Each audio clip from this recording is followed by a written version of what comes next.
What's up, party people? We have one party, bro. Two party two people. Party What's people. up, That's two people. motherfuckers? Is people indeed. Welcome to Marital Hate. I'm Stacy. I'm Doug. We do not hate each other. But we are married. Usually. But we We are hate married. each other today. No, I don't think so. No. Today was a fairly. I feel like as the middle-aged woman going through menopause, the fan should be closer to me. Well, you can pull it over that way. We have a little fan going tonight because it is hot AF. It is hot. We just. Oh, can I just show you? My neighbors got me these. Look at how nice they are. My nicest neighbors. So my hot ass neighbor. I have been driving her to work in the morning, and it's great because it gives me a reason to get up and get going. And she's super fun, and I get to listen to music and rock out on the way home. And Doug gets like a half-hour break from me. Do you like it? Do you dance around in your underwear? No. But anyway, they got me flowers to thank me. That's and they nice. did not need to do that, but it is always nice because they brought them over, and Soph wants to go in my pool, and she's like my new best friend, and she's 5. So she's teaching me not to say so many bad words, which I don't even know how we're going to handle that on the podcast. But yeah, that's. I probably said extra fucks for tonight. Speaking of which, Todd is here. Howdy, howdy. And Todd is pretty good about counting my fucks because he's good. Yeah. I think I'm up to 2 already. So I have all kinds of notes that I prepared a week and a half ago. We have birds chiming in out there. They were kind of making a racket out there a minute ago. Is the screen? It's your monitor that's dirty, like right there. I don't have spots. Oh yeah. There's a little spot. Well, we are going to stop cleaning our screen mid podcast. We'll do what we need to do as we need to do. Oh, if you say so. Interesting. Anyways, it's 85 degrees here right now, and it's super humid. It's very humid. So we get stuff to talk about, and we're glad our friend Todd is here. I don't know what I have here. I have hidden guests. Hidden guests? Dude, I wrote these notes like a week and a half ago. That's old news. Hidden guests. What the hell are hidden guests? Sometimes when you write notes and you don't even know, like, am I the only one who does this? That they write notes and they don't know what the hell they were talking about? And half the time I can't read my own writing. Like, it's not a good situation. So I do have 2 pages of notes today. Sometimes I'll take 2 pages of notes in a meeting, and I go back and I'm right with it in the meeting. I'm all good. And then when I just look at my notes, I'm like, what the hell's going on? I color code stuff. I take some good notes. Recap email is crucial for all meetings. Someone should do it. I like this flower thing. She is fingering a flower with her finger. It's a fancy flower. Hang on. It's like, ooh, it's fancy. Ooh. I don't know. I just like to touch it. It looks like one of the flowers from Alice in Wonderland. I've got teaching. Hidden goats? No, it says hidden guests. I don't know what that is. Like maybe if the kids brought their friends and we didn't know about it. No. Do you think they could fit their friends? Not if we make them do carry on. I don't know. Oh, Todd says, I got a message from Ann. She made it home. She said she may not be here tonight because she feels like crap. Should have said got a message from Ann. I know you meant.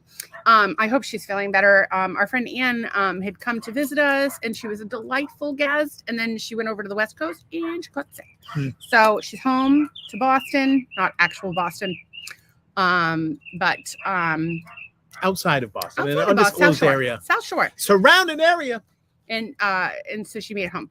Interestingly, remember the T-Mobile girl that sold us our phones at Costco? Yes. I think her name was Amanda. She was adorable. She's very nice, sweet. yeah. And she's dating a guy. She's like, he's a firefighter. He's from Boston. I'm like, nobody's actually from Boston. Where does he live? Like, well, not nobody, but like 90% of people who say they're from Boston are from like, I don't know, Leominster. So anyway, he's a Billerica fireman. Oh. Like, what a small world. So I used to live in Bedford. Billerica is the next town over. It goes alphabetically. The A towns down. Well, Arlington Worcester's, is up there. Worcester's in the way out in the sticks. But it just goes to show what a small world it is. So I lived in Bedford. The next town over is Billerica. And the difference between Bedford and Billerica is chain link fences. See, Bedford and Billerica to me seem like they're very far apart. Bedford's big. But Billerica, you'll know when you get to Billerica because there's chain link fences. Yeah.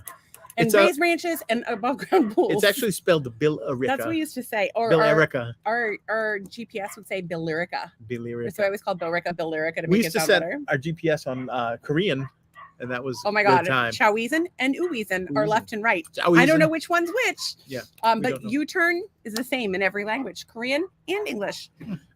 So we could join forces with North Korea because now we know how to say U-turn. I don't want to join forces with anyone that's involved with the war at all. There is no war. And it's funny because actually our friend was just here who is a veteran, and he had some pretty strong feelings about it. And I don't know how these guys do it. And like, I'm so grateful for people who commit to service and for everything they do, but the trauma that they go through, how about if we just stop funding wars? I don't know. How about we all just get along, Rodney King? Yeah, I like that. I had a thought. Yes. I'm kind of annoyed with I still don't know what the hell that means. Hidden guest. What the hell does that mean? I don't know. Teaching my kids, I taught my kids never to be a victim. Right. Like, no matter what happened, I was like, we'll figure it out. We'll figure it out. We'll figure it out. That was always everything. As a matter of fact, I had this conversation with Nolan today. Yeah. And then when I got sick, and I had doctors telling me and people in the Lyme community, first I got sick and they were like, okay, you're going to feel worse before you get better. And that's pretty common with Lyme. You have what's called a Herxenheimer reaction to treatment and you feel like you die. They're like, you're going to feel worse before you get better. They weren't kidding. Then I felt worse and worse and worse. And then I got involved in the Lyme communities. And so much of it is people just having a goddamn pity party or just you're never going to get better. There's no hope. It's like a disease contest to see who's the sickest. Yep. And between that and being sick and, nothing really working, I lost my fight. Right. I lost that. I just gave up and I was like, well, I can't get any better. And the doctors had no hope and doctors still have no hope. But I'm like, fuck you guys. I've never let anything get me down before. And I've seen some shit and I've been through some shit. And I'm not going to have that victim mentality anymore. So I'm killing it in terms of self-care. Have you noticed how much I've been doing lately? Oh, no, absolutely. You've been doing a great job. And actually, it kind of reminds me of back when we were kind of going from doctor to doctor on this whole Lyme thing. And why is that facing up in the air? Oh, because it won't stay put. I don't actually, it's backwards. Sorry. I was in the middle of a story. Sorry. Anyway, so we went to one doctor. Well, we went to see this one guy talk. He's written a really comprehensive book on Lyme called "Why Can't I Get Better?" It's the worst name for a book ever. A big orange type on the thing. And so we went to this other doctor who was super chill. No, it was Dustin Sulak. Dustin Sulak. He was up in Maine, and he was. We went up to Maine because in Maine, there's a lot of Lyme cases, and this guy was. I think we went up there because he would treat with marijuana and stuff like that. No, so he had treated. So I had already gotten my marijuana card, but this guy that we got my marijuana card from recommended that we go to see Dustin because he had so much experience treating Lyme, and his wife actually had Lyme. And so he was fantastic. Yeah, and he was super great chill energy and kind of talked to both of us a little bit. And he said, take that book. Why can't I get better? Or I'll never get better. What was it the name? Why can't I get better? Just take the cover off and throw it away. Because you're going to see that cover every day while you're trying to heal and try to feel better. And you're going to like. And there was a lot of things Dustin said that were super helpful. One of them was, it was so funny because he was like, I'm always obviously open about our sex life and probably a little too much. Don't make that noise. I don't even remember the story. There was definitely something I said about butt sex while we were there with him. But he's like, okay, here's the thing. I want you to have an orgasm a day. So get on it, Doug. So it's turned into get on it right now. Why don't you just flinch? Because you went like that. I meant to take your head and push it down, but okay. Anyway, so I thought my whole point was to say, take that book cover and throw it away. And I find the same things when you're in the Lyme community groups or whatever. I've left them all. You seem to get mired in it. And then even when you asked the question about herbs the other day, oh my God, Lyme. Try the herb thing. And it's, so people and my thing is that since meeting this person and kind of coming to Florida and getting away from my, people that I would spend a lot of time with. And not to say that they were negative, but there was so much negativity. And I think it's so easy for people to be negative and it's hard for people to be positive. So I think that book thing is a negative, right? So Lyme groups, negative. You know, they help each other. Obviously, they help. Some people are helped by them, but I think a lot of people it makes them worse, and I don't love it. And so I think part of the thing on this podcast is that we try to be positive, upbeat, ridiculous. We get serious sometimes, but not, you know, like, but it's always, you know, because we're all in this together, and it's and the other thing is too, is it's easy to be negative and mean and hopeless, right? It's hard to be positive every day. It's hard to find the good in everything, and I find that because I'm a music snob, like I find that like there's certain things I just don't like, and I find that like when I don't do that, I'm just up for anything. I just take it as it comes and take it for what it is. So you're trying to be less of a music snob? No, I'm trying to be a more positive person where it's like prior to that. Oh, it's crazy hot. Get away from me. Go jump in the pool. I'm going to. So anyways, I don't know. I think that is the thing. So think about, you know, I just want people to think about their lives and what's a constant reminder of things that are not great. This actually came up with something today. I was always looking for the silver lining in something, and there was something that came up that I was like, oh, well, we're going to find the silver lining in that shit. And I forget what it was. That was, but I think, but the other thing is like, right. So you have, there's a lot of people that think they're being super positive and they're really not, right? Well, there's that toxic positivity. Well, there's fake. Actually, somebody I used to work with said, "Oh, the people around here are nice enough." I go, "What do you mean?" And they're like, "Well, they're surface nice." And I thought surface nice always sort of stuck with me because there's a lot of that going around. Like you can be actual nice as easy as you can be surface nice. I actually today I did some people pleasing, and I'm really annoyed with myself. Really? Yeah. Oh, actually, I haven't even responded yet. So somebody invited us to brunch, and like it was really nice of them to invite us, but every time we see them, they ask me for something, and like I don't know. I don't really have a lot of time these days, and it's like it's very tough. I'm really focused on. I still haven't gone to editing podcast videos. I'm working on some financial stuff right now. We need to form an LLC. That's going to be fun. And I'm having to pull this tax stuff together, and I'm trying to help get the house in order. So I've been really pushing myself lately. So I've been getting up. So now thank you to my neighbor, Jen, who my hot ass neighbor, that she gives me something to do. So I get up, and from 6 to 8, I'm doing my Stacy shit. So I do my reading. Rich Dad Poor Dad, current book. We will talk about that in a bit. I am I'm doing my reading. I'm doing my journaling. I do my planning. And then Doug gets up and we do meditation and we do Wim Hof. Then I take Jen to work. We have a girl chat. I rock out on the way back, usually talk to the owls. Then I come home and I do my yoga. And normally I get dressed and then, which is weird. I'm trying to figure out the order still. And I would love anybody's feedback on this. So the problem is I want to get up in the morning and look relatively presentable because sometimes people show up. And I've been wearing these muumuus, and it's like literally the only thing I've worn for 4 years now. Yeah. And most of them have holes in them. And you may have noticed the same outfit over and over again. Tracy says, hi, I have 30 seconds before I go back to work. 26 seconds now. I want to tell you something. This is a topic I want to bring up today, and I want to say it before you go. And I have to loop back to what I was talking about. Yesterday, you talked about yin yoga not being enough of a stretch for you. That's not what it's about. Sorry, I don't mean to be argumentative, but I want to tell you this quick. So with yin, it's a restorative position. So sometimes if you make a little adjustment in your movement, you'll get more of a stretch. But what you'll find is you may not feel a stretch at first, but as you hold the pose, because you're holding the pose for 2 to 3 minutes, you will feel a little bit more. Just give one restorative session a try and see how you feel, because it's all about bringing you down. Normal yoga is sweat and stretch and exercise. And yin is girl, chill the fuck out. And so the yoga with Joelle, the fibromyalgia series, yin yoga with Joelle, or yoga for fibromyalgia. Joelle, I think, does the best videos. She's fantastic.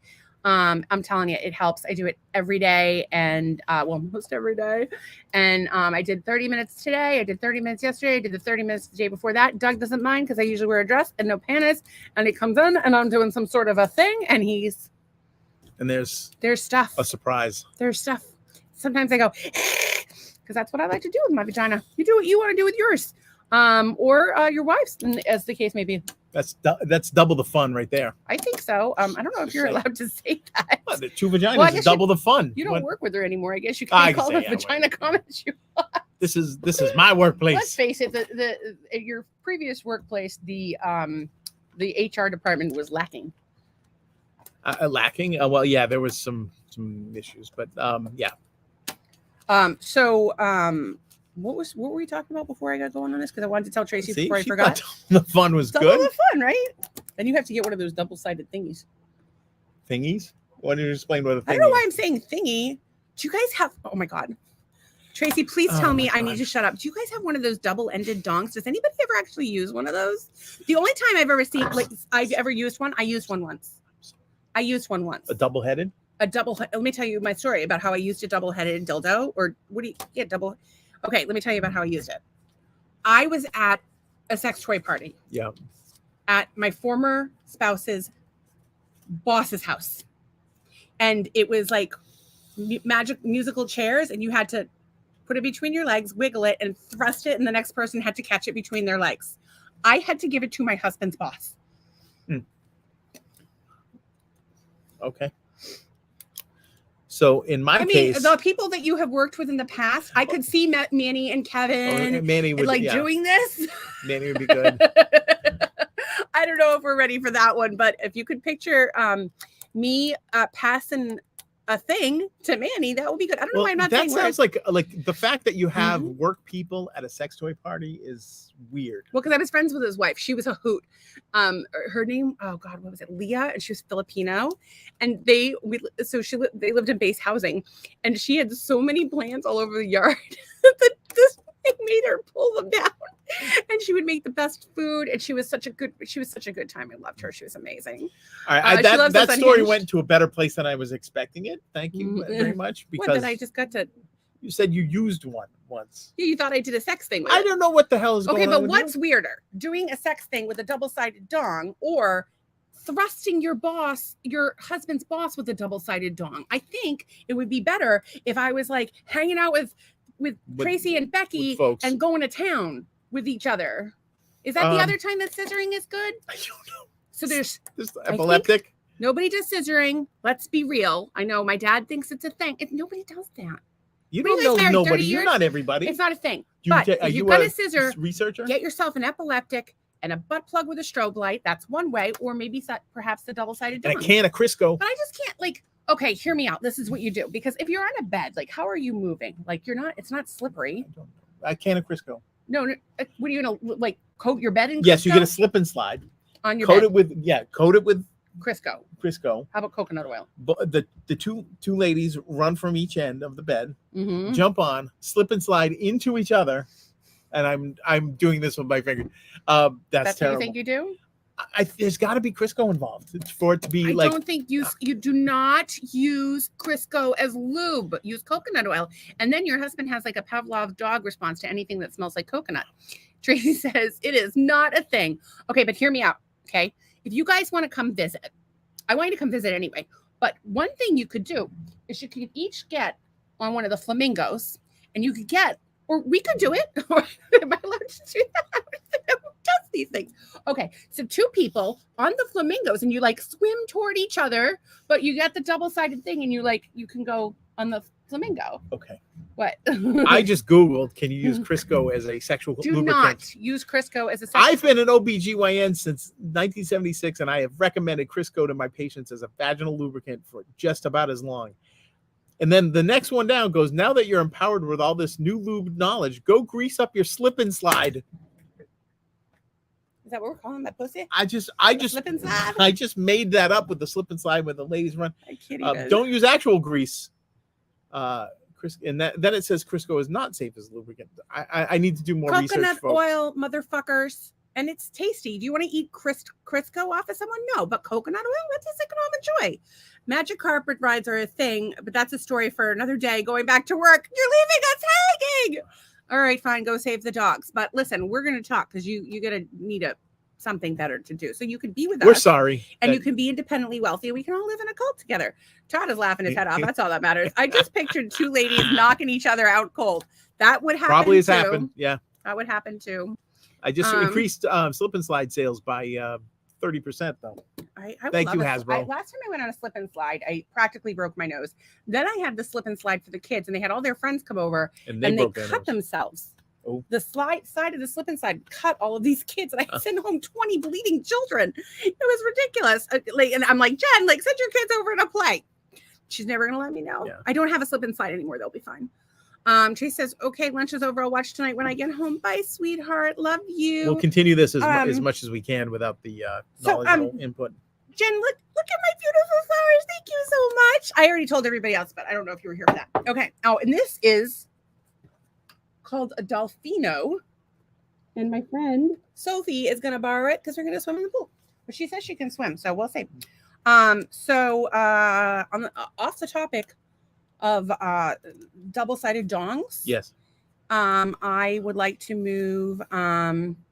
Tracy said, I'm dying laughing. I mean, I would try, right? I'll try anything once. Okay, so her lunch is over. So off that topic, I thought that I had a moment where I was thinking about church. Yes. I don't know why. Well, and double-headed dongs? No, separate from the double-headed dongs, okay. But only slightly. I think that church is like a place where people go if they need guidance, almost like a father type figure or some level of guidance. And it's weird because I look for guidance every day in my life, every moment of my day. I surround myself with people that are going to push me to be my best and to do, to do more, to challenge me, to make me a better person. I'm always trying to make myself a better person. So I journal and I meditate and I read and I talk to different people, especially people with different opinions. And I ask my friends, do I need to check myself here? And whatever. I think that, but for people who don't do that, I think that going to church gives them direction. I just don't think that they should listen blindly. And I don't like that fucking nonsense where they're up on high on the pulpit telling you what to do and what to think and whatever, particularly when there's a values judgment or any kind of judgment at all, because who the fuck is the priest to judge anyone or pastor or whatever the hell it is. But at the same time, I was looking at pictures of my friend Andrea's Sunday school class. She teaches Sunday school at a Lutheran church in Scituate. On Sundays? I don't know if it's on Sundays. It might be. And I was thinking back to Sunday school for me, and I loved Sunday school. Why can't they make church more like Sunday school? Because I know you didn't go to church or Sunday school, but let me tell you, you go to Sunday school, it's run by little old ladies, nice little old ladies.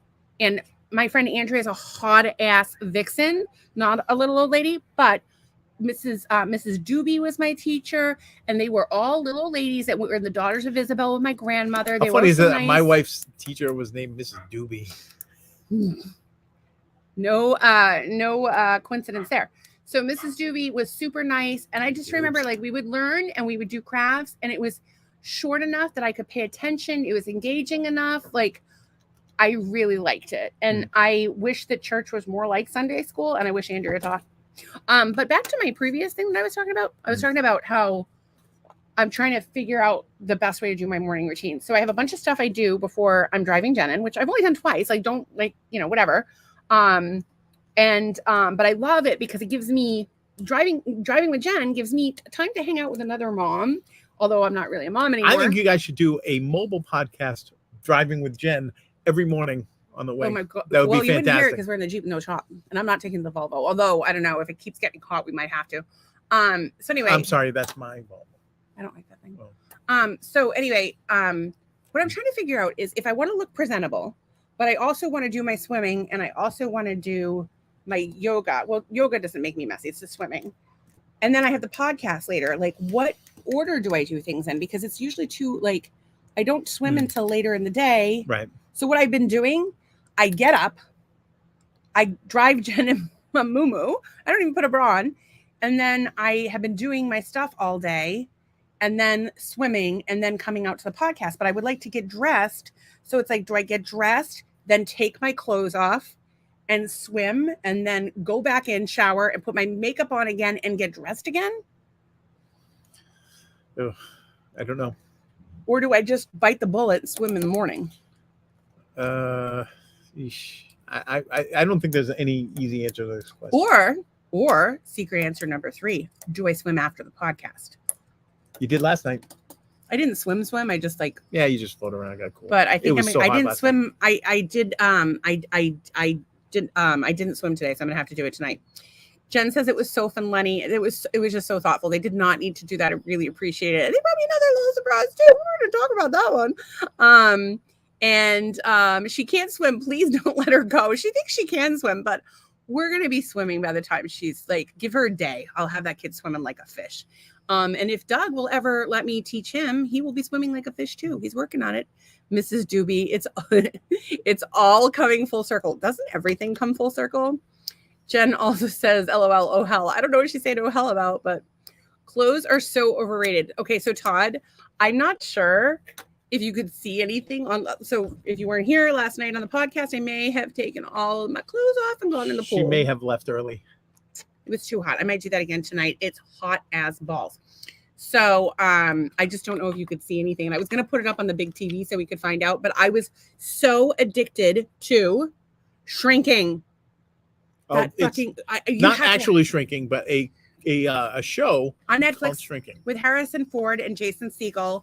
Unbelievable, so good.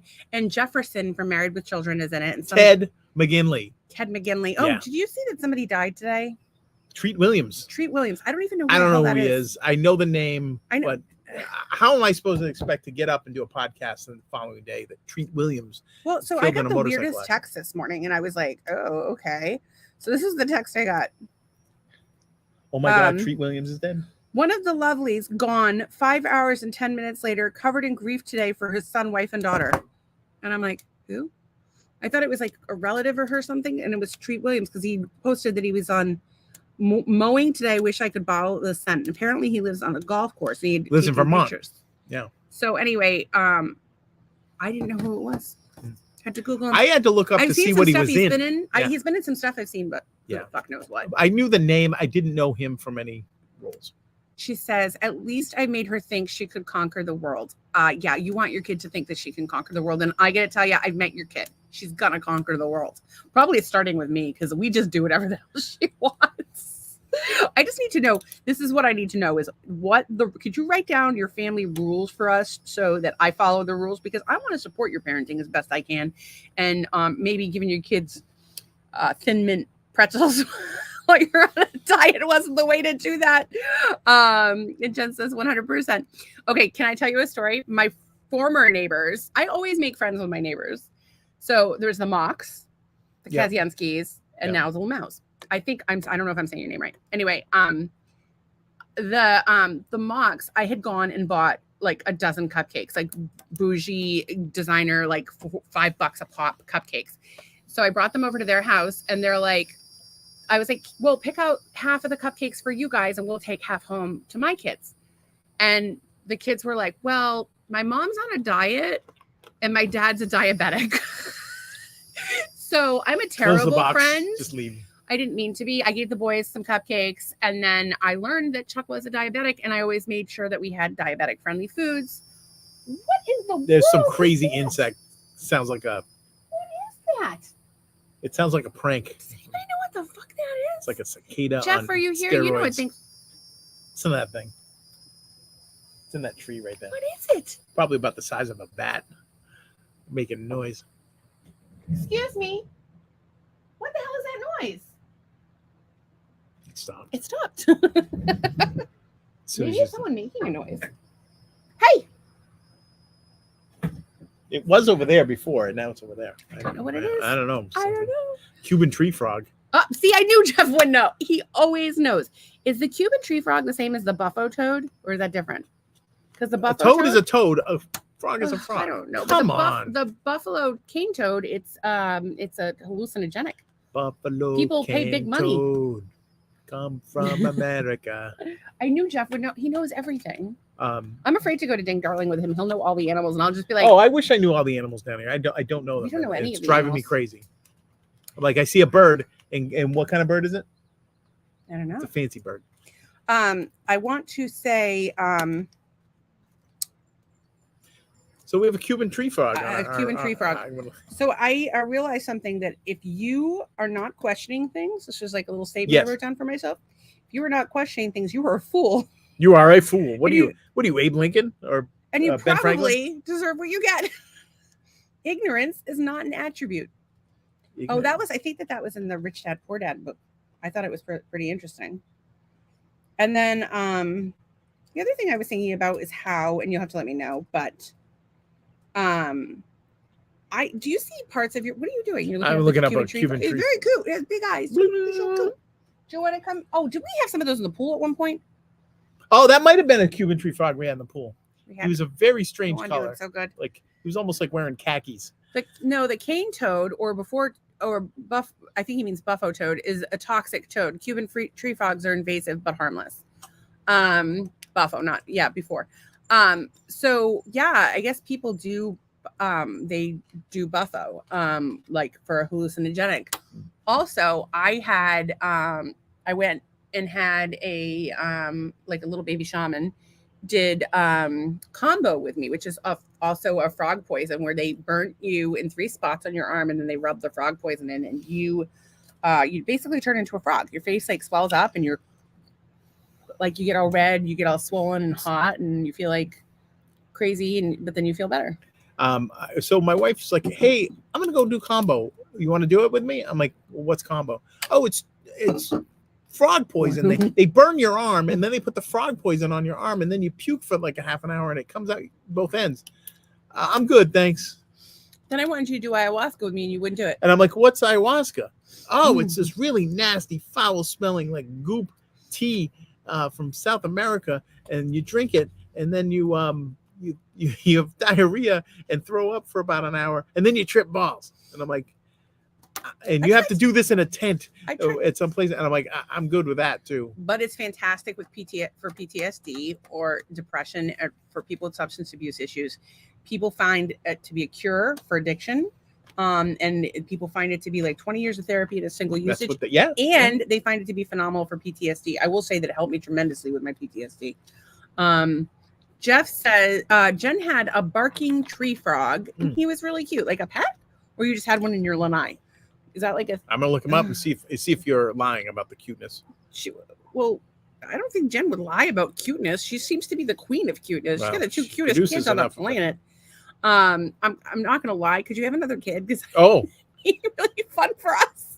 Yeah, now that's a classic frog right there. Look at that frog. That's classic looking right there. That's he barks though. Just as sometimes they'll jump on you. We've had some funny incidents with tree frogs. I may have put a toad down one of my friend's shirts, and it was hilarious. It was actually the anniversary of that today. As a matter of fact, it came up on my Facebook timeline. That's hilarious. Yeah. Jen says Stacy knows how to party. Yep. I am such a weirdo. Like 1 minute I'm like hanging out with a little kid watching Alice in Wonderland, and then I'm like playing in my pool, like tripping balls. Like, you never know what you're gonna get with me. That's why she always asks me, what's it like to be married to me? And I always respond, it's like a parking lot carnival in a sketchy neighborhood. Speaking of the parking lot carnival in the sketchy neighborhood, do we need to turn that light on? Yeah, we do.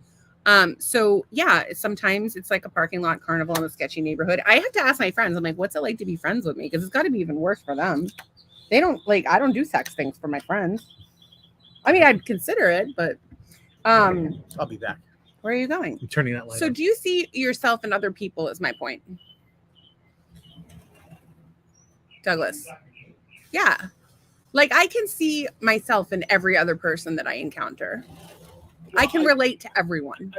I certainly try to leave people better than I found them consciously. Yeah, but that's not the question. I mean, I'm glad do for I that. See myself in other people? Yeah, like I can find a way that I relate to, and you guys, we watch, you and I watch TV, and I'm like, oh my God, he reminds me so much of me, or they remind me so much of me. And this is something I'm constantly saying, and I don't know why, but I do find that I can see myself in everyone.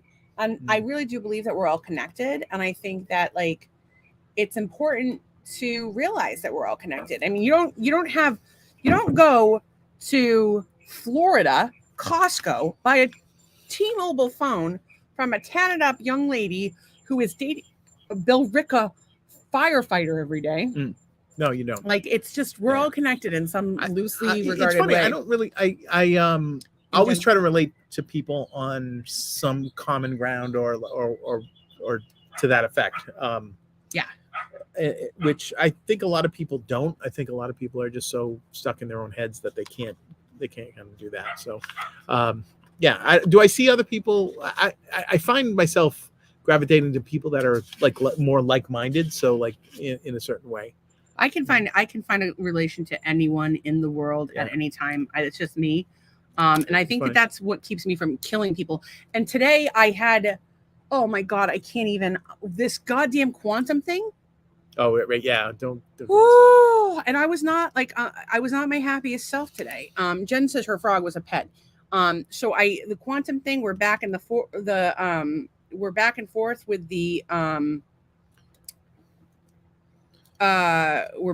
with quantum. I had to pay for another month to get my service set up.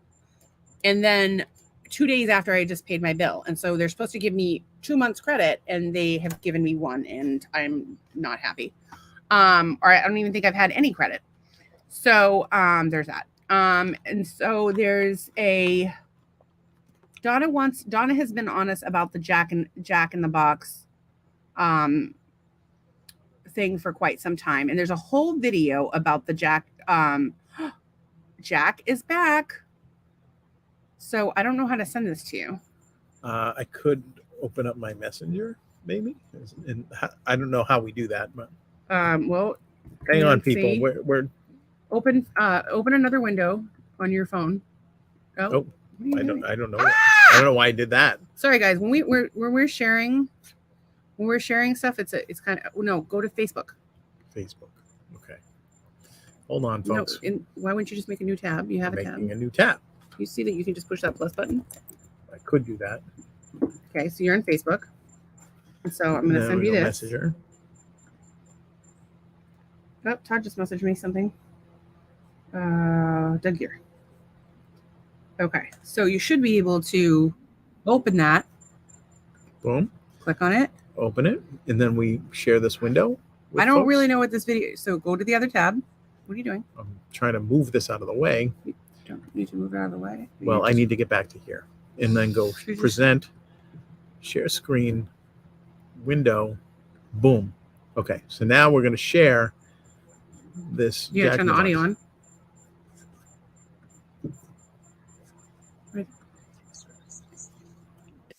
Donna has been very excited about this.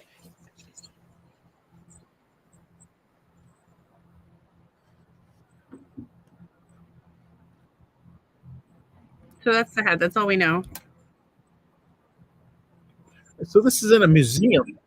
It is now. But the point is that it's creepy, and I think you're right, Donna. However, I really would like to see one in action. I'm pretty sure it was in Dude, Where's My Car? Dude, Where's My Car? Yeah, Donna, I gotta Google it at some point when we're not like in the middle of a podcast, but that's what it looks like. Charlie says he has arrived. Okay, I'm glad you're here. No, quantum, the internet. So Charlie's asking a quantum thing, quantum entanglement, quantum mechanics. What type of quantum thing? The stupid fucking cable company, Quantum. They shut our service off because somebody called to shut their service off and they fucked up and shut ours off. And it was like a whole 4.5 hours on the phone while Anne was here. So I didn't get to spend 4.5 hours with her. And it made me really fucking mad. And we still haven't resolved it yet. So it makes me mad. Yeah, that's what they had. It's the drive up clown. That's originally it. But Donna, I really can't look it up while we're on the podcast. I've got to remember to do it when we're not in the podcast. So remind me tomorrow morning. Actually, you're on my list of people to call today, but you and Todd were the 2 people I wanted to call today. And lo and behold, I never got to it because I'm a spaz. So there is that. I will not. Oh, this is something else. I had a conclusion that I will not beg anyone to love me. I don't think anybody should. I'm a big believer in the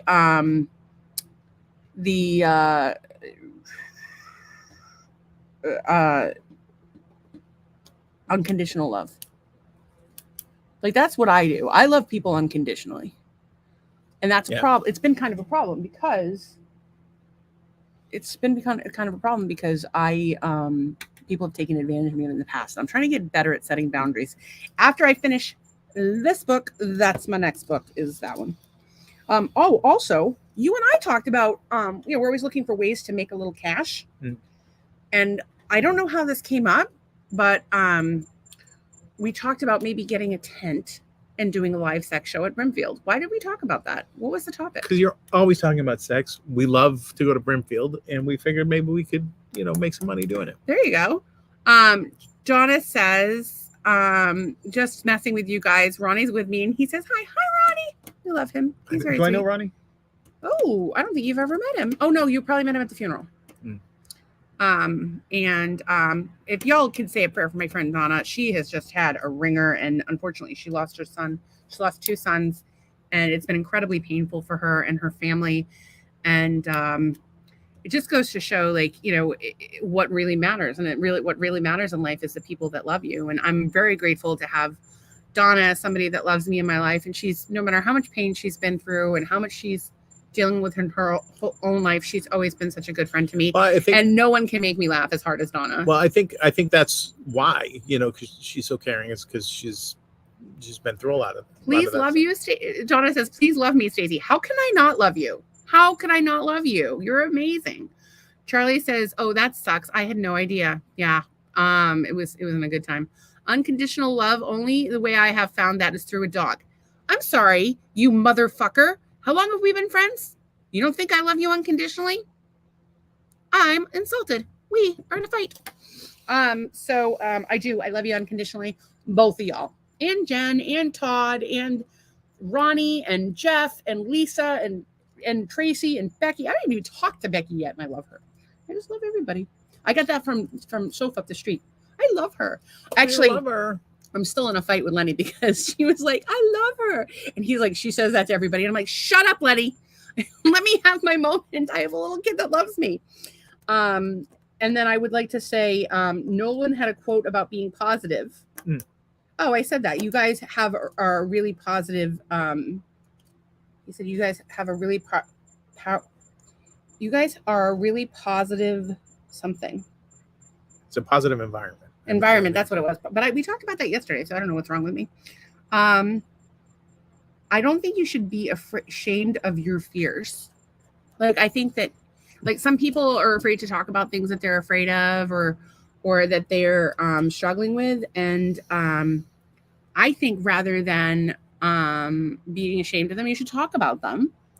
And I think one thing to do is, if you're having a fear, is to turn that fear into an affirmation. So, little known fact, I'm terrified of polar bears. I realize that I'm not likely to get attacked by a polar bear in Southwest Florida, where I'm currently melting. However, an affirmation you could use is, even though a polar bear tried to eat me once, it's unlikely that that's going to happen again. Or if you get eaten by a polar bear in Florida, you're either really unlucky. But hear me out. Or if you know anyone that could get eaten by a polar bear in Florida, who would it be? Probably me. How? You can run. I can't. You'll run and hide behind me. Jen says she loves me. See? She loves me. Let's see what else we got here. Charlie says, you know that both of us bicker back and forth. We love to do that to each other. We might bicker, but honey, love doesn't mean you don't fight with someone. We're on a podcast called Marital Hate. It's about forgiveness and loving and appreciating that person and being able to argue and come back to one another. You're not going to have a relationship where people don't have conflict. If you don't have conflict, you're not having a relationship. You're not being real with each other. You're not being real. Because let me tell you something. I've lived with this man for almost 10 years now. And it's a delight. I'm a delight. Sometimes he's a delight, and sometimes he fucking sucks. Sometimes, meaning probably 99% of the time, I'm a delight. Oh, yeah. No, but you know what? We work through our conflicts together, usually on, live podcasts. Sometimes you're a delight. Sometimes I suck. I suck a lot. I was just telling Jen I don't know how to wrap your Father's Day present. But why are you doing that? What is wrong with you? What's it like being married to me? To you? She says. To you? No. You don't want me to give you a Father's Day present that I don't know how to wrap? I don't, you know what? Whatever Father's Day present I get, I'm sure I will enjoy, and that some people don't need to know about it because it's a private thing. Private. Do you have anything that's private? You talk about your butthole? There's stuff I can't talk about on the podcast because, like, of legal reasons or like. But you would. I don't want to spill people's secrets and shit like that. But you would. Because let me tell you something. You think that the shit that we say on the podcast is bad? It's not. It's raw. Half as bad as it is the rest of the time. We're on our best behavior. So, and I was just at my neighbor's house with little kids, and I have to be on my best behavior the whole time I'm there. I'm gonna need like an electric shock collar. Yeah, but you don't really have anything hid. You have nothing. No, but if you're transparent with people, then nobody ever questions your motives. I don't think I really have anything hid, but there's certain things I just don't like to bring out. You fake people. You do fake. Huh? You do fake. Oh, I can do fake. I'll do fake. How you doing there? People, how you there's doing, a lot Chief? Of people you don't like that you'll pretend to like. And the funny thing is, I love. But I don't not like. I love everyone. You're like, I don't like that person. I don't like that person. I don't like that. And I'm like, dude, like. It's within my right to not like people. Some people. But what does that do for you? I love everybody. I'm not. Well, and if I don't like them, I'm going to burn by them. If I don't like them, I'm going to pray for them. Who's going to burn you? People are out. The people that have burned you in your life have been the people that have been the closest to you. So you're doing a terrible job. Well, maybe you're blocking out the wrong people and letting in the wrong people. I talked about birthdays yesterday. That children are taught fear. I'd seen that in a neurologist video about fear in the brain. They were talking about how children are like inherently not fearful and that they're taught fear by adults. And then they're taught limitations by adults, meaning they're being taught like things like what they can't do. And one thing that happened to me is as a kid, I was trying to find my way in the world and try to figure out what I should do. And at one point I wanted to be a fashion designer. Like when I was a kid, I was like, I want to be a fashion designer. I was super into clothes. Like I always wore weird stuff and I wanted to learn how to sew. And I kept begging my mom to teach me. And the people around me were like super discouraging when they could have been like, okay, let's sign you up for a sewing class, or let me teach you how to sew, or let me teach you how to draw, or like, whatever it is that you want to do. And I didn't really have that. And then I went to my dad, and I might even start crying right now. Because I've never said this out loud, but I went to my dad and I was like, I think I want to be a social worker. And he's like, you won't make any money doing that. Don't do that. Which, by the way, he said to my daughter who wanted to be a marine biologist her entire life, why would you want to do that? You're not going to make any money. So she went to chemistry. Because we all know that money is the most important thing on the planet. Well, I think that if you want to have money, but how are you like,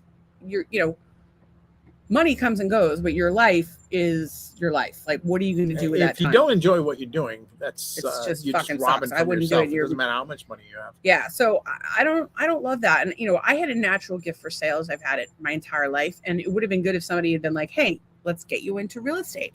You would be great at it." But I never had anybody encourage me, and I would like. I'm always encouraging people. I'm like, dude. Like, and it's funny, like my friend Jen, like she's looking at it, she's up for a promotion at work. I hope she gets it. But at the same time, I'm like, if you don't get it, we'll get you somewhere. You know how many millionaires sell insurance? She would kill at selling insurance. Yeah. You would be a millionaire within 5 years, I think. Because she's awesome. It's not a guarantee, Jen. It's not a guarantee. It's not a guarantee. Sue the program. It's not a guarantee. However, if you are a millionaire, don't forget your friend Stacy. But I think that when this girl at the T-Mobile store, I'm kind of mentoring her, and she was a nice girl. She was a sweet girl, but she's making cell phone money, maybe 60-70 grand a year. I don't know what cell phone money. No, we talked about it. She and I talked about it, and it's like if you're gonna sell something more expensive so you can make more money. It's big cell phones, like bigger ones. Big cell phones are a good option. Yeah, sure. Remember when cell phones, you tried to get the smallest one possible? I remember everybody wanted the Razor. The Razor, and then there was the Crazer. I had a Crazer, which was actually better than the Razor. What's a Crazer? It was a skinnier, smaller version of the Razor was a big honking thing. The Crazer was like more streamlined, and then it was called a Crazer. Yeah, KRZR. I remember that. So then, at that time, there was one that was super tiny. I don't know who made it, but it was a really like small, almost like comically small flip phone, and everybody was like, "Oh, that's the greatest thing." And then the iPhone came out, and everybody was like, "Throw this in the trash." You know what I had before my iPhone was a Samsung. That is Samsung. Was it a P Touch? P-Touch. It was a flip phone, but it was a Palm Pilot. It was really Yeah, cool. oh yeah, I yeah. love that. The Blackberries were like all the rage before. I had no interest in a BlackBerry. I no. That just that was the fleece vest of cell phone. I would like to go back to what you were saying about how I'm inappropriate all the time. First of all, fuck you. Second of all, quote of the day was, not everything has to do with vaginas or dicks. Pretty sure it does. Everything. Give me a topic. I will make it about famine. If people didn't fuck so much with their vaginas and their dicks, there would be no famine. Let me try again. Dinosaurs being extinct. They didn't fuck enough. Oh, if there were more dinosaurs, they could have like caught that asteroid and thrown it back for sure skyward. Yeah. Okay. Nuclear medicine. I don't even know what that is. You know what nuclear medicine is? You use nuclear medicine on your dick. What are you talking about? If you have something wrong with your dick, you go to the doctor and they do nuclear medicine. Charlie says Stacy is right. Hang on. Somebody said Stacy was right. Children are taught to fear things. The book Stacy is reading proves that children are taught fears. Yes. And it can really take years to fix those fears, which is what we've been working on. But I think, and here's the thing. There's this thinking, right? We went to a theta healing because it's supposedly, you bring stuff with you from another life or whatever. So it was kind of interesting. So somebody explained that to me, like it's how a baby mouse is afraid of a cat. Why would a baby mouse be afraid of a cat? It's instinct. So I think there's an instinctual fear that people would have in general. I think there's and actually the other side of that is that they say if you're good at something, you probably did that in a previous life. Little out there, but I don't think that's out there. All right. So the other day there was a bird out here. How does a cardinal know to whistle a cardinal tune? From other cardinals. Right. But there's some instinct in there. If you take a cardinal away from a cardinal, it's going to make the cardinal noise. But okay.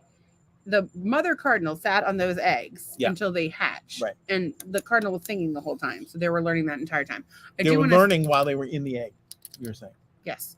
I'm saying that animals, people, I think, are all born with some instinctual thing. They don't have to learn everything. I think right. I didn't have to learn that I wanted to do things with my penis.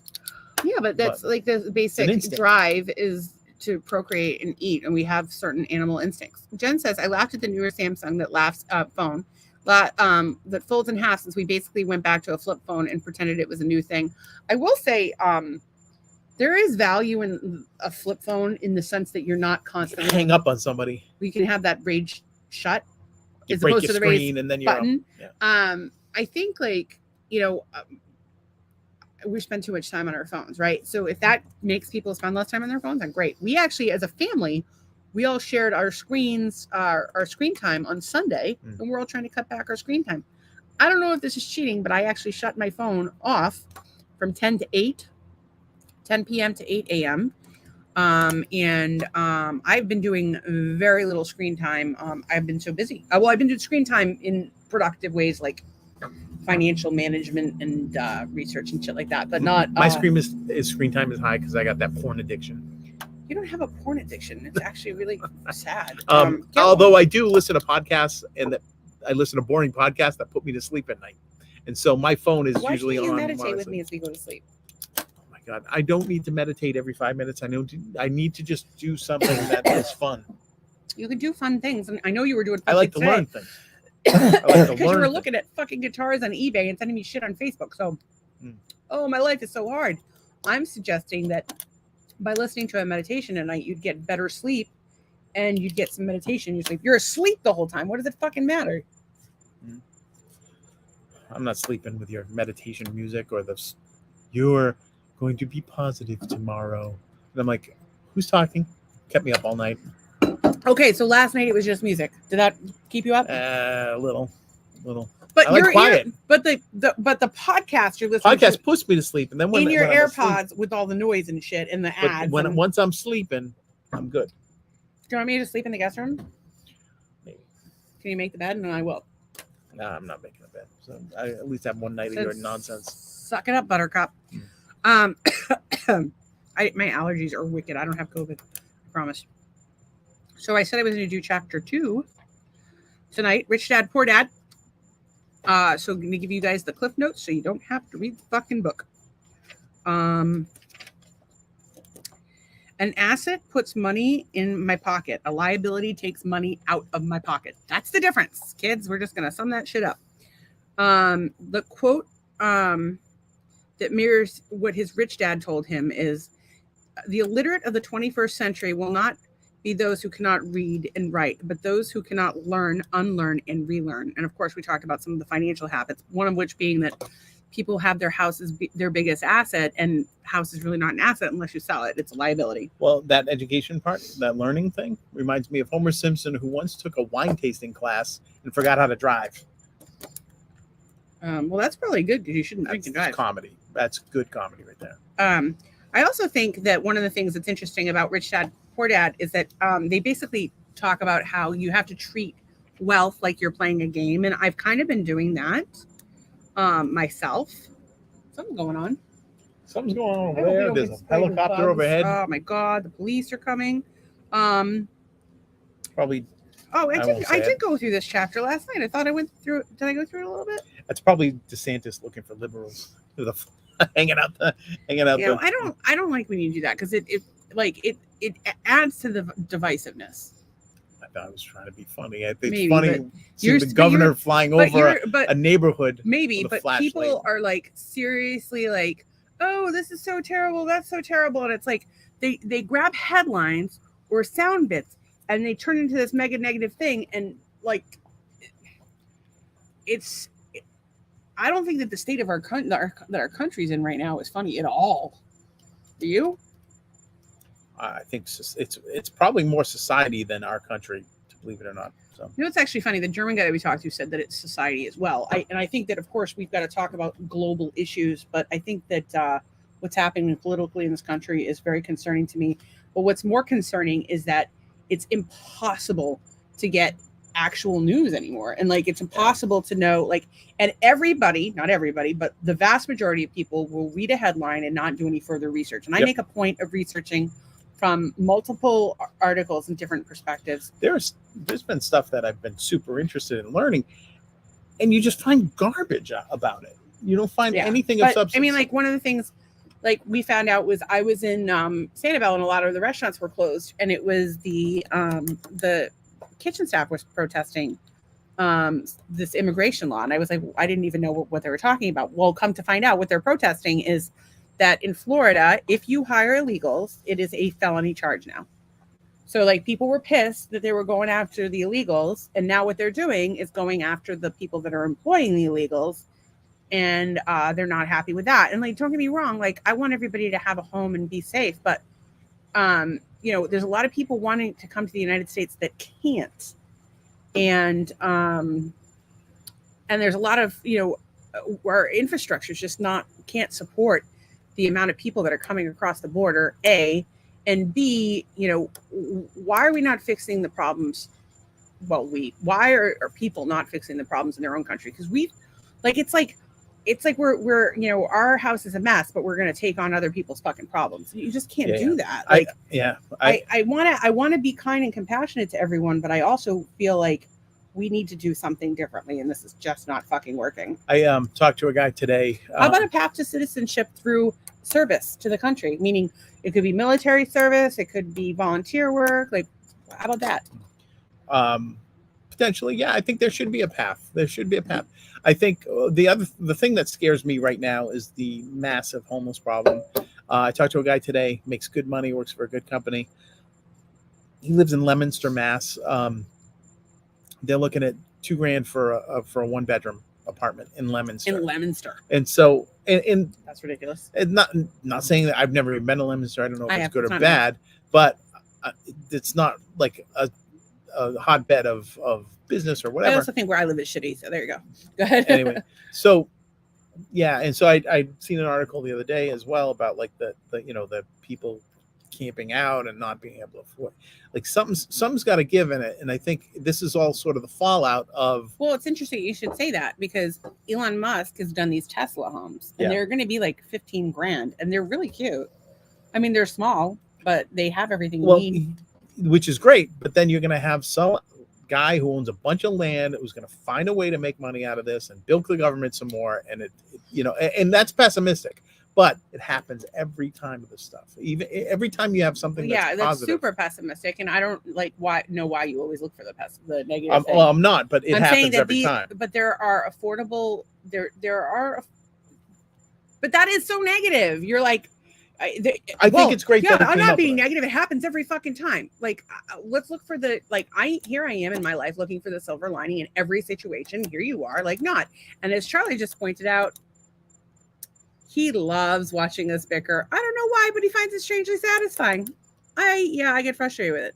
The instinctive thinking of a mouse versus cat is a size comparison. I've seen rats take on cats and win, but mouse versus cat for the first time, a cat size is intimidates the mouse. Yeah, but there's if you've ever met a Chihuahua, the Chihuahua doesn't give a shit how big you are. So some instincts, not so much.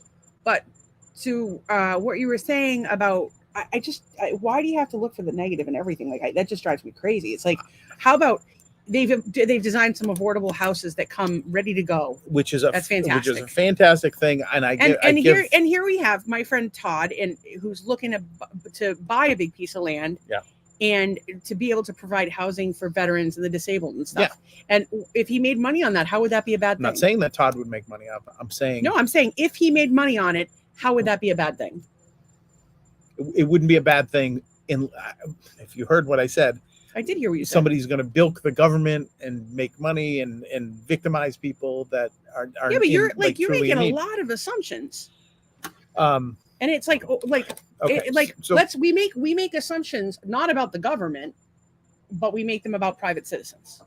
I make assumptions about every situation. How about if we don't? And I base it off of but we don't previous performance. How about when you assume, you make an ass out of you and not me, because I'm not having any part of it. All right, Felix.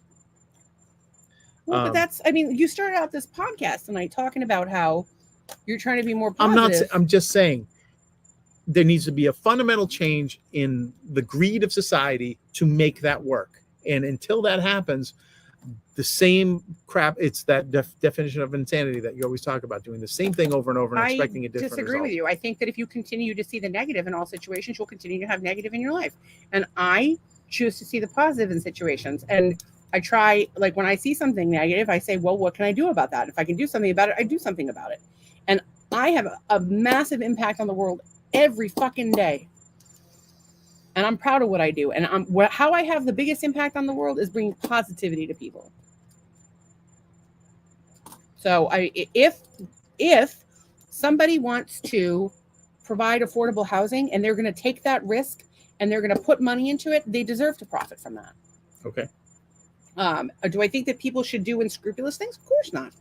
I was still doing my chapter 2 stuff. Chapter 2. Talked about, that was pretty much it. That's pretty much all of chapter 2. And then he just talked about the financial statements. And then chapter 3 is, I think I'm done with chapter 3. Where is this? Chapter 3. Chapter 3 is mind your own business. And it talks about, and this is a key point. Oh, we talked about this yesterday, was about how you focus on yourself. Don't worry about what other people are doing. Worry about what you're doing. And, just keep your head down. You might have, I don't even know what that says. I can't read my own writing. But the point is that, you got to focus on yourself and your own money. And one of the quotes in here is, financial struggle is often the result of people working all their lives for someone else. And it seems like you have this idea, and of course, chapter 4 talks about this a lot, that people who have money are bad people. I don't think that at all. Well, a lot of people seem to have that attitude, and it's. I used to think that when I was younger. I used to think that. Where'd you learn that from?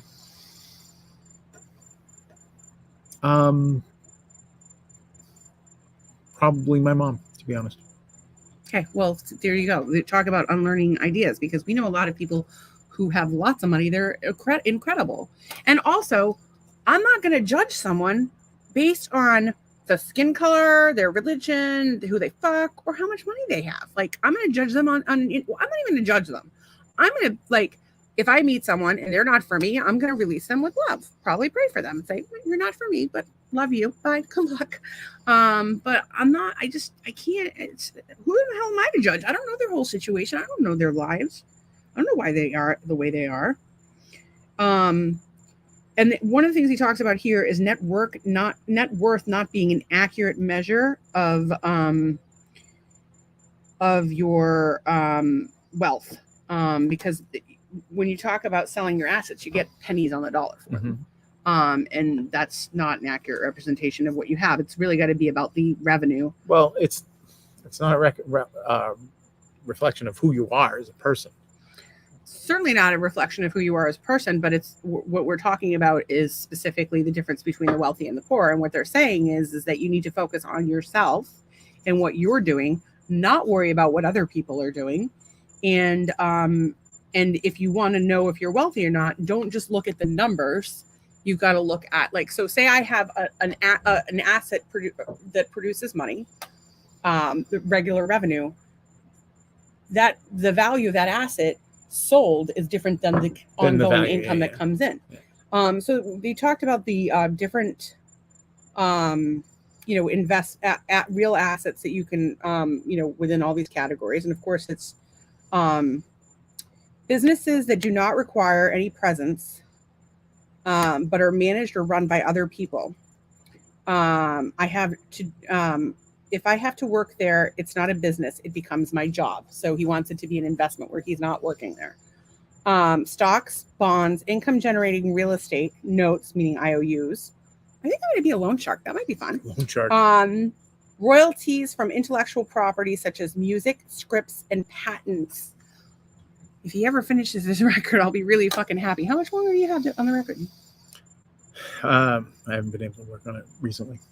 Well, because we had company 2 weeks and I either need to mix it myself or take it somewhere and have somebody mix it. What happened about that songwriting thing that you were going to enter about open mic? I haven't even readdressed it. I haven't had time to even come up with the 4 songs that I would do there. So there was a thing in Fort Myers that they had open mic night on Mondays. I think it was a Monday. You go, and if you of the 5 people that play on a given night, they put your name in and you win time at a recording studio if you're lucky enough to win the night. Well, there you go. Charlie says the only reliable news sources I've found are small podcasters. I found the legacy media has lied too many times. I agree with you. I agree with you completely. I've actually found TikTok, believe it or not, to be super helpful. Obviously, it's short form and they're not necessarily reliable sources. However, it gives you a jumping off point to look further into things. And you realize legacy media is not covering shit. And there's plenty of opportunities out there, Doug. I'm building a biodome as an alternative building. I don't think that there's any value in your biodome other than personal use for you. But I could be wrong. But you already own the land. The land is value, but I don't think the biodome. No, but that's the thing. Everything that you were arguing about is actually covered later in Stacey's book. Yeah, it's chapter 4. We talk about that a lot. He talks about keeping your day job and to start buying real assets, not liabilities.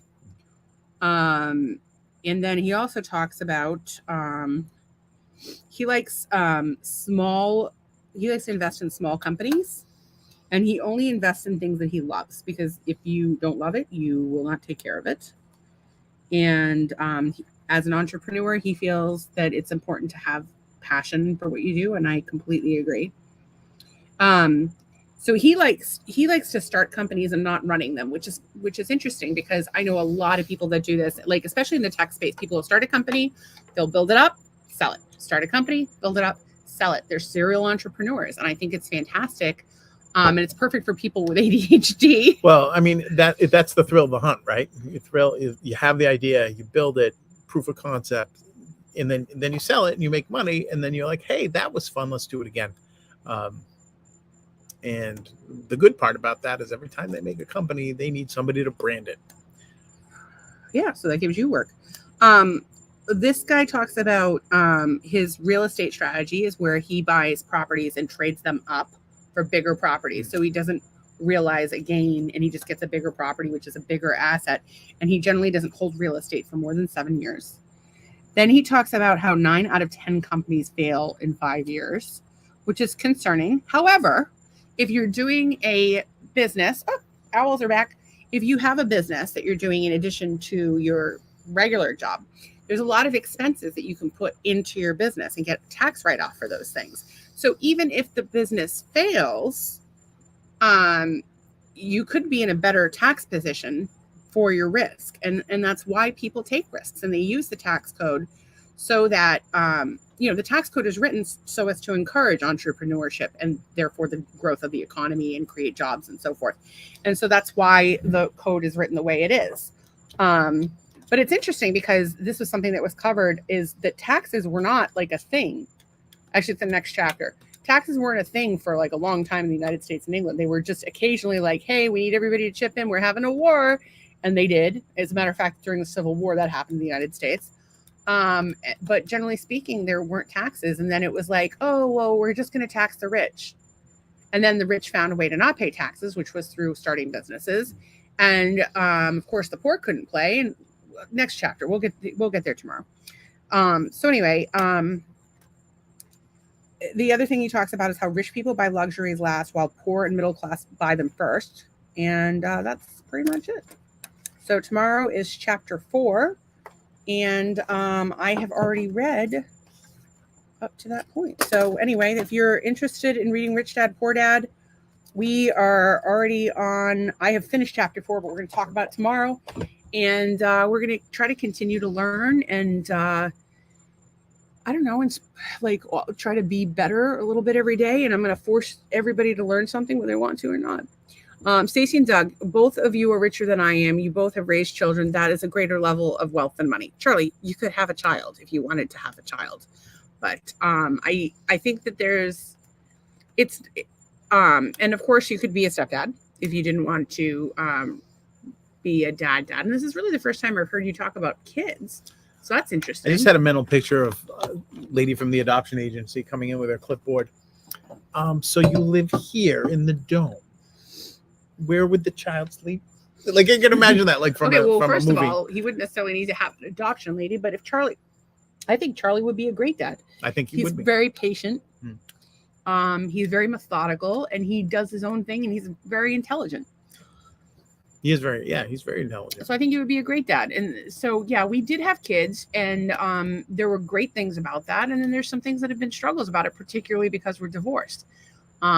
Divorced from other people, obviously. We're so many. I mean, Doug's kids went and lived with their mom at some point, and he was devastated by that. And you had limited access to your children, and then of course the situation with my kids was not a good one, and it's just really hard raising a family. And so, like, of course, we're trying to do whatever we can to help out our neighbors because we've been there and they're super nice people. We just genuinely like them. We genuinely like their kids. But God, every time I talk to them, I'm like, oh my God, I remember how fucking hard this was. It was a lot of work. It's so hard. Like, what happened to having like community where everybody came together and helped out? Because, like, not to ever, and it wasn't even Hillary Clinton that originally said it, but it takes a village. Like, it's raising children is a whole effort. And nowadays it's like, okay, we used to have this huge like community, like families would live in the same building or they live on the same street or they'd even live in the same, even small apartments. Yeah. And of course, a lot of immigrants do this where, they pool their resources and help each other out. But what's happened instead, and of course, this is just so that we can all pay more fucking taxes, is that now both parents are working and, yeah, I'm just not cool with it. Well, I mean, I lived in a cul-de-sac in the early 2000s and my kids were little. And even like there was still separatism then. But the thing I noticed that there wasn't that same sort of kindness, right, that you used to see. But I think part of that was what was happening in your life. No,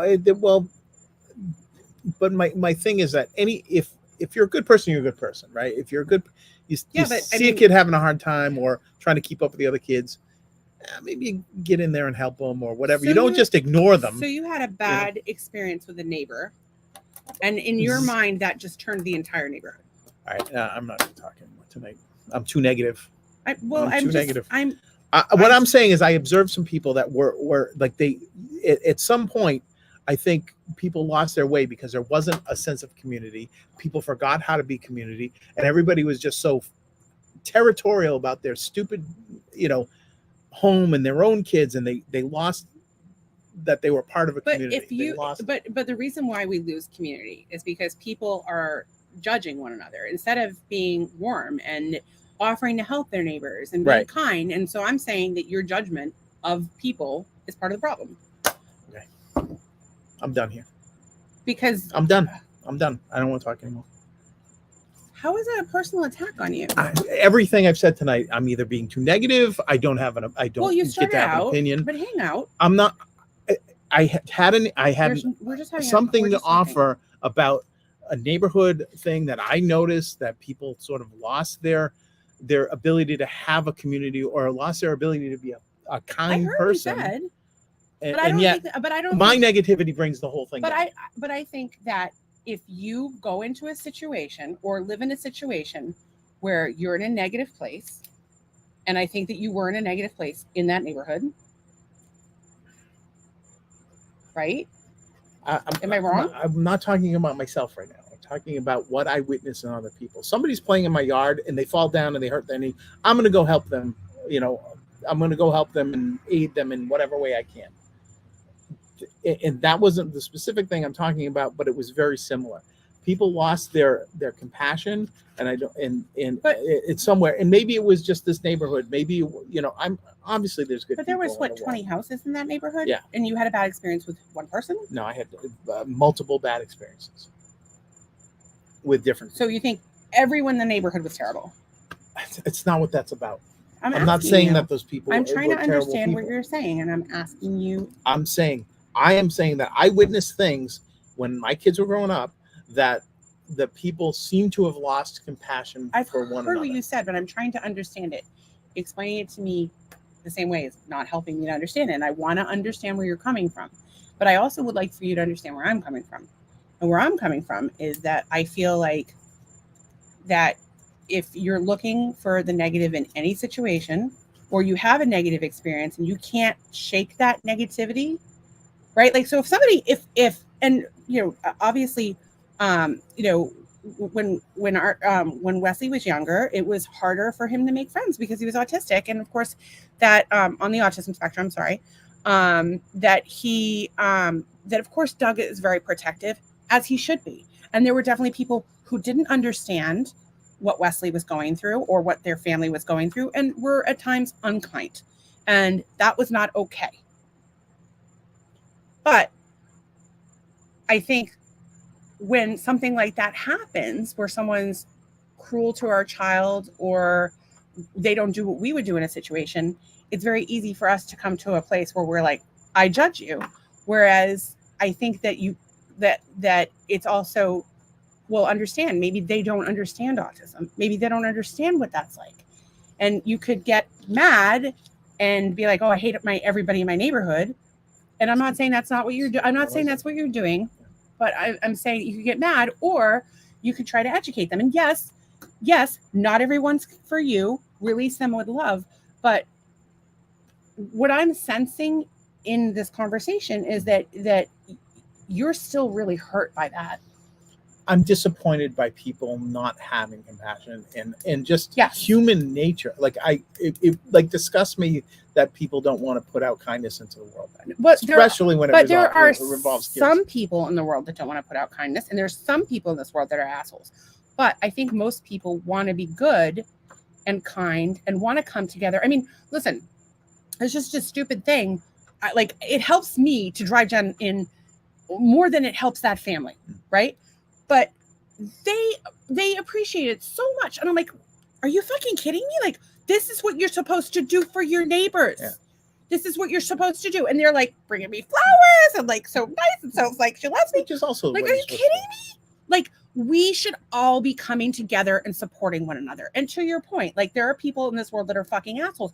But what are we going to assume? Everybody in this neighborhood's an asshole? Like we didn't really know. No, we that's knew. that's the difference. You don't assume that everybody's an asshole. And if you assume that everybody's an asshole, you're just living a miserable life. And the point that I was trying to make that I feel like you took as a personal attack is that we all have times where we're better and worse than others. I know I've had times in my life where I'm better and times where I'm worse. But when you were in that community, you were not in a good marriage. Is that reasonable to say? No, I guess, yeah. No. It was, and you had a negative experience that was traumatic to you. I mean, you had the trauma of, you have your son who you're trying to help. By the way, he's fucking killing it. College graduate with honors, did an amazing interview on the podcast, works at Wegmans, runs this group for kids on the spectrum that they go on adventures, little hikes together. Like he's amazing. But when you have this, a child, when your child struggles ever as a parent, it's heartbreaking, gut wrenching. It feels like your heart's been ripped out. But when you're dealing with a kid that you're worried he's never going to be able to, you don't know what level he's going to be able to function at. Of course, you're constantly traumatized. But like, I think that my only point is that if you're in a bad place, you just see bad stuff. And if you're in a good place, you see all the good stuff. And if you're like, y'all, remember playing Punch Buggy growing up? And if you're looking for those things, you fucking see them everywhere. And especially like now that I haven't seen one in a while, actually. A Punch Buggy? When was the last time you saw one? We're going to see one. I never did that, but like we always talk about that. But like when you think about something, that's what comes to you. And so that's my point. So like, yes, I agree that there's less sense of community while in the world. I believe that we need to come together and create community. We need to look for the good in people. We need to look for the good in society. And if we try with someone, we genuinely try with someone and we decide, they're not for me, that's okay. But I'm saying that if you have an opportunity, you encounter someone who's maybe doesn't agree, you don't agree with their behavior or something that they're doing, maybe try to educate them a little bit, and I think like if, obviously if there's 20 houses in that neighborhood, maybe there's one, maybe two people that, don't care. But I think that that given the opportunity, most people do want to care. Most people do want to have a sense of community. They're feeling just as lonely as you are, just as struggling. And I think if we come together and realize we're all a lot more alike than we are different, that we're going to come to, that will be more likely to come together. That's what I think. So I'm not trying to belittle by any stretch of the imagination what you're saying. I'm just saying that, when you focus on the positive, more positive things come. And I think that was a very difficult time. And I'm sure there were a few assholes in that neighborhood, but I think that most people are good. That's what I think. And I think most people are afraid to talk to their neighbor, or they don't have time for their neighbor. And the reality is we could all be helping one another out. Like, how much does it help me that I got to see these cute little kids? How much does it help me? How much does it help me that like I get to spend time with my friend in the morning? And it also helps them. Great. I'm glad it helps them. I mean, this is for me. And it makes me feel good to help people. And I don't know. I act like I'm doing something, to act like I'm doing something kind for someone. When it's when you do something kind for someone else, it actually feels really good for you. And I think people who are not doing kind things for others realize that. So Charlie's got some stuff to say, and I'm glad he's saying that. He says, Stacy and Doug, both of you are rich. Oh, okay, we got that one. What happened to communities, internet, unlimited access, and information at your fingertips? I don't think that the internet is why the lack of communities occurred. I don't think the internet has anything to do with it. I have some ideas about it, but it's doesn't involve the internet for sure. But I think that like the internet is like it's all in how you use it. People get to choose how they use the internet and how they use social media. And it's so funny because people will be like, oh, well, it's just Facebook. No, who you are on Facebook is who you are. Like if you say shitty things to people on the internet, you're a shitty person. Or maybe you're just being a shitty person in that moment. But like, it's not an excuse for bad behavior. And like, yes, I think that people are more disconnected because of the internet. but I don't think that like, I don't know, I'm explaining this wrong, but like I think that like the problem existed before the internet. That's what I think. I think the problem started when we had 2-parent working families and people are in over their heads trying to keep up with the Joneses or just trying to pay their fucking tax liability, keep their lights on, depending on their financial situation. And I just don't think that, I think that it was a problem before the internet. And I think that some people have let the internet make it worse. But what you choose to do with the internet is up to you, right? So you can have all the information in the world and available at your fingertips, but you can also reach out and try to create community.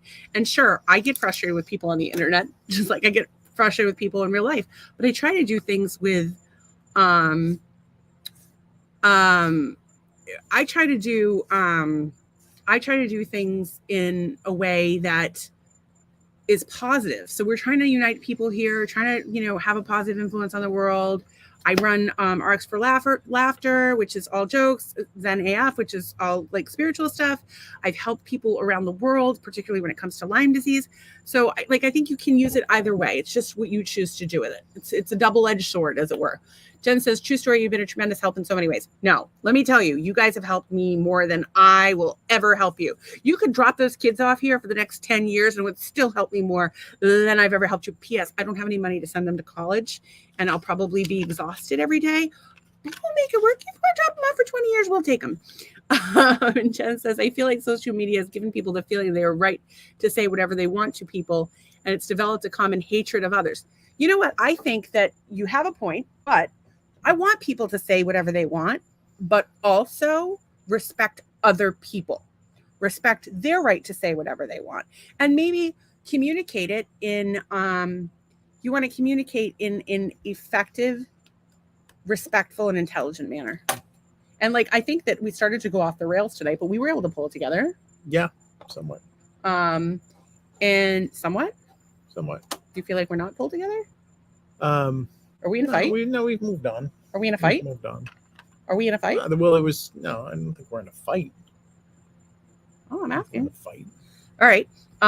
Charlie says, I will agree to keep up with the Joneses also has something to do with it. Well, but like the whole, like the fact that, my grandfather was able to raise 6 children on a telephone worker's salary while his wife stayed home, and they were able to take vacations. They were able to have a boat and a camper, and they owned their home. And today, 2 parents working, you still can't afford to live because guess what? Taxes just keep going up. Because they, in the government, and Charlie, I know you're reading this, and of course this is something I knew, but in the government, the way that the government works is in order for them to get their budget for the following year, they have to spend as much money every single year. So the budget's $20,000. That's not a real number, but say the budget's $20,000. They don't spend $20,000. They're not getting $20,000 next year. And so the government keeps getting bigger. What's that? Business is the same thing. No, business is the opposite. No, business is the same way. No, it's not. All right, so our marketing budget last year was $20,000. Well, that's a very poorly run company then. Because in the business world, if you reduce your costs, if you spend less money, you profit more. Right. And as you've seen in many cases where, they cut somebody like, say, I don't know, Doug, because he makes a lot of money. It's like, oh, well, here we are, number on a balance sheet. So I think that there's a compromise somewhere in between being like, oh yeah, who gives 2 shits about this man who's supporting, his cares for his sick wife and, supports his gay son and his disabled son. Although I wouldn't call Wes disabled. I hate that. I would never call Wes disabled. But I think that differently abled is what I would call him. I would call myself disabled. I call Wes differently abled. I mean, Wes has amazing gifts and amazing qualities. So, but Wes, I don't think that Wes's gifts. I think Wes can do pretty much anything he puts his mind to, and I've seen it. I've seen the kid, and it might take him a little longer to figure it out. It might take him a little longer to get started, but that kid does every fucking thing he puts his mind to. Yeah, and it's. And I think I just think about the effort everybody. that he has to put in on certain things, or when he was little, like the effort that he would have to do, even internally with anxiety to get to school and to get on the bus or to drive to school in Waltham, like that, he just innately would have had to work harder than like your typical kid. Sure. And so it's or do I want to say work hard? Well, work harder is one thing, but it's just more taxing, right? So it's more taxing if you have the anxiety. Yeah, but when Wes, if you don't have, but when Wes accomplishes something, right? Like unlike the rest of us, it's a lot to celebrate because it's harder, right? Oh no, yeah. And like I think we should all be celebrating as much as we possibly can every day, every bit of nonsense we possibly can. But there's a million, I think when you have a kid on the spectrum and they do something that's that they hadn't been able to do previously, it's a really big deal. And I hate to put words in Wes's mouth, but I mean that's just my sort of observation as well, you didn't put words in his mouth, you just observed it. Yeah. And as a dad, I mean your feelings as a dad are valid because here you are, a parent of a child on the spectrum, and Wes is a grown ass fucking man. He's 20. Oh, he's going to be 28 soon. He knows that things are harder on him. He knows what he's been through, but he also knows that he's accomplished so fucking much. Yeah. And I would argue time and time again, people do not give Wesley half the fucking credit he deserves. And I have done that. I'm the number one person to say Wes can do anything he puts his mind to. However, I prepared for the podcast interview with Wesley, assuming that he was going to have trouble with it. And he fucking killed it. And I feel like an asshole because he does anything he puts his mind to. Mm-hmm. And here he goes once again, like it's just a matter of him finding, and what people don't realize is how many amazing talents he has.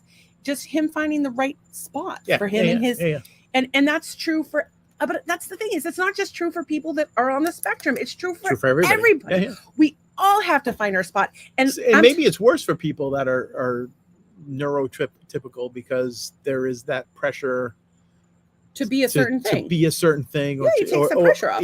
That kind of, well, I don't know if having a disability takes the pressure off, but I think in some ways it does. I think people actually much take the pressure off of Wes. It probably things of that nature probably make you actually put more thought into things, whereas other people just go and do them because it's easy for them to do. Whereas somebody that is potentially on the spectrum has to think things through and then weighs those options. So it's very thoughtful. And I think Wes is a very thoughtful person. Wes is very thoughtful. And so I think that's maybe where it comes from, because you have to think ahead, figure it out, whereas some people figure it out like sort of automatically. Maybe, but I'm going to say something that's a little controversial and probably going to get me into trouble. But I think I think a big contributing factor, and I actually discussed this with a drunk special ed director on the Saco River one day, is a lot of the stuff that happens with kids that are different, is that a lot of times the parents are so stressed out and they're so worried about their kids and their kids' needs that they overcompensate and can get in the way. And I'm not saying you did this, I'm not saying you didn't do this, can get in the way of their children moving forward, because they're like, oh, you can't do that, I have to help you. You can't do that, I have to help you. And it was funny because Nolan made a great point this week. He said, I'm not autistic, but I was raised autistic. And he's like, so there was a lot of stuff that my parents did for Wes that they then did for me. And I don't even know how to tie my shoes. He's like, I know how to tie my shoes, but it's harder for him. Which is hysterical. Not hysterical, but because when I was little, there was a lot of things that my parents just didn't bother teaching me because they'd already taught my brothers. And like, it was like, almost like I was supposed to know them by sort of, or whatever. So I always felt, I'm not going to make the same mistake, not make that same mistake. And I did, obviously, because I don't think you made, I think, yes, are there mistakes that you made as a parent? And yeah, I actually wanted you to get out and have Nolan look at the cars with you while he was here. And I totally forgot about it. It was also smoldering hot. Yeah. But I think like what I've observed, especially in our family interactions, is that we all have our own fucking challenges. Every person watching this, every person in this house has their own challenges. And he may have slightly different challenges that are more obvious, but he's so much more gifted in other areas than we are. And so, of course, we did our family screen time thing. Wes has the lowest screen time. Wes walks every day. Wes has a memory like a fucking steel trap. Wes is very thoughtful. he's just doing so many fucking great things. And it's like, I just can't see it as a disability. I can't. No, I don't look at it as a disability. And I can't see, I wouldn't want a world without Wes, obviously, because I love him. But I wouldn't want a world without people that think differently. And I think of all the people that I know that are probably on the spectrum, but, of course they didn't test people our age, and how they're different. Those are the only people I'm really, I'm interested in, people who view the world through a different lens. And I think that it makes him interesting. And, I don't know. I wouldn't want a kid who was like every other kid. I think that would suck. Yeah, It'd be a boring fucking kid. And I would feel like you failed your child. And I don't think that you have. I think I already responded to this. Jen says, I feel like social media. Yep, we already got that one. Charlie says, I will agree that keeping up the Joneses also has something to do with it. We talked about that. That's where they're lacking. I don't know what she says she's lacking, but the hatred and common decency. Yeah. I mean, I think it's got to start with every interaction that we have with people. It's got to happen between you and I. And like, we can get aggravated and get mad and storm off, or we can say, hey, let's talk about something else until I can calm down, or until you can calm down, until we can calm down. I find that if you say, I need to calm down about this before we talk about it some more, it stops putting the other person on the defensive. So if I say, you need to calm down before we can talk about this, that person's going to defensive. You say, I need to calm down so we can talk about it. And definitely don't say, calm down. Yeah, it doesn't work. But and I think the thing is to listen and have respect and, realize like, hey, like, let's, improve our communication. It's actually funny. Jen and I were talking about communication today. It's the number one thing couples fight about is communication. Yeah. Communication, sex, money, kids. Sex, money, kids. Speaking of which, I didn't shave my legs today and they're gross. Charlie says, Wes and Nolan, in my eyes, are sons of a rock star, which means that they're upcoming rock stars, whether what they choose for themselves is their choice. Couldn't agree with you more. And, I think I'm really excited to see what the next chapter holds for both of the boys. I mean, Nolan's got to finish up school. Wes is kind of finding his way now. And we started to talk. Actually, we had a great talk. He'd like to have a house or, his own place. And so that's something to shoot for. And, I think that I love the idea of Wes because, again, he's so thoughtful and logical that I love the idea of Wes mentoring young people. I would love for Wes to be like the head of like a group home or something like that. I think he would be fantastic at it. But I think he'd be fantastic at anything he does. Yeah, and I think Nolan would be too. And I don't know. I wish I had my head screwed on as well as those kids do at that age, because I was stupid as fuck. It's already 9:38 and we're sweating our asses off. And I haven't had dinner yet, so that is grumpy. So anyway, I listened to the song Smile, put a smile on your face, make the world better. I don't know that song. Anyway, it's a good song. I listened to that on the way home this morning, and it was fucking fantastic. And there was like literally no traffic, so I didn't really get to talk to the owls today, so that sucked. But I'm thankful that for my flowers. I'm thankful that Soph and Lenny came over, and then I'm thankful we got to go see Macy and Jen. And I had some microwave popcorn, which I haven't had in a long time. And I'm really grateful for the pool that I'm about to jump into. Oh, what do you got? I'm grateful for not having to cook dinner. I was grateful for spending time with our neighbors. It was a lot of fun. And I learned new things. Yeah. That was good. Thank you, Lenny. What else? It was just stuff in general. It was a half decent day for. I had a couple of productive calls. That was good. And our friends on the podcast. We're so thankful for you guys. Thank you for supporting the podcast. There wasn't a ton of people tonight, but we had a good chat. Well, a lot of them, there was a lot of throughput, as I wrote in my notes. That's kind of a constant thing, right? Yeah. So anyway, we really appreciate you guys and for your support, and please tell your friends, because that would help us, and give us the I don't know, the energy to keep going, because it's a project. And so if you can tell people, it helps us. The fan helped. The fan definitely helped a little bit. I gotta jump in the pool. I don't know what to do. Anyway, hope you guys have a great night. We love you. We'll talk to you soon. Peace. Bye.